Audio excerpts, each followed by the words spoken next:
Okay, thank you. We have three last questions. I hope we'll have time for that last one that just came in. And that's all. So please hold your questions now. Thank you for all the ones that you've sent.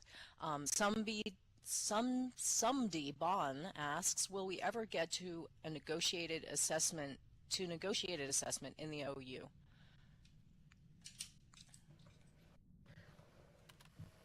I have absolutely no idea. But what I can tell you is that when I look at the mix now of our assessment, sort of more traditional end-of-course exams versus end-of-course assignments, and again, our courage to be able to move away from just a one-size-fits-all way of examining people.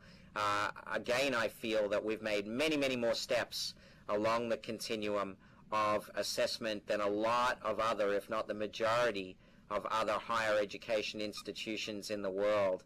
I think as we look at assessment, it's important to step back and revisit all the potential ways that we might be able to assess our students moving forward. Many of you would have followed the debate around 21st century skills, the need to assess people more to look at what their analytical problem solving, their communication skills, their ability to run projects, their ability to think creatively. They're examples of what people put under this umbrella of 21st century skills. I think we need to, as a sector, think very deeply about the way that we are assessing people, compare that to the life skills that people need, have very open minds about what we need to do a better job of assessing moving forward, and we certainly will do that. In fact, we have always done that, and we will continue to look at alternative ways to provide assessment for our students. Again, though, I think it's important to understand that one size does not fit all, and that for some of our students, a more traditional examination-based environment is actually their preference.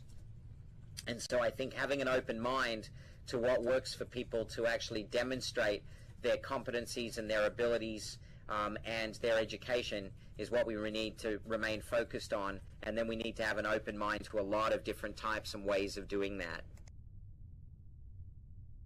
All right, thank you for that. I'm going to have to hold on the other questions, but I'm going to get them to Anna, and those of you who didn't have your the last two questions I think are very interesting. I'll make sure and just send them to you, Martin, so that you have them and you can maybe answer them via IM later in your own time. And I think we're going to have to bring this to a close because it sounds like Martin has another engagement. So thank you, Martin, and congratulations to everyone here on the new Access Center. I'm looking forward to touring it myself when I have time. So thank you for inviting me as well. And I think we're going to be bringing this to a close.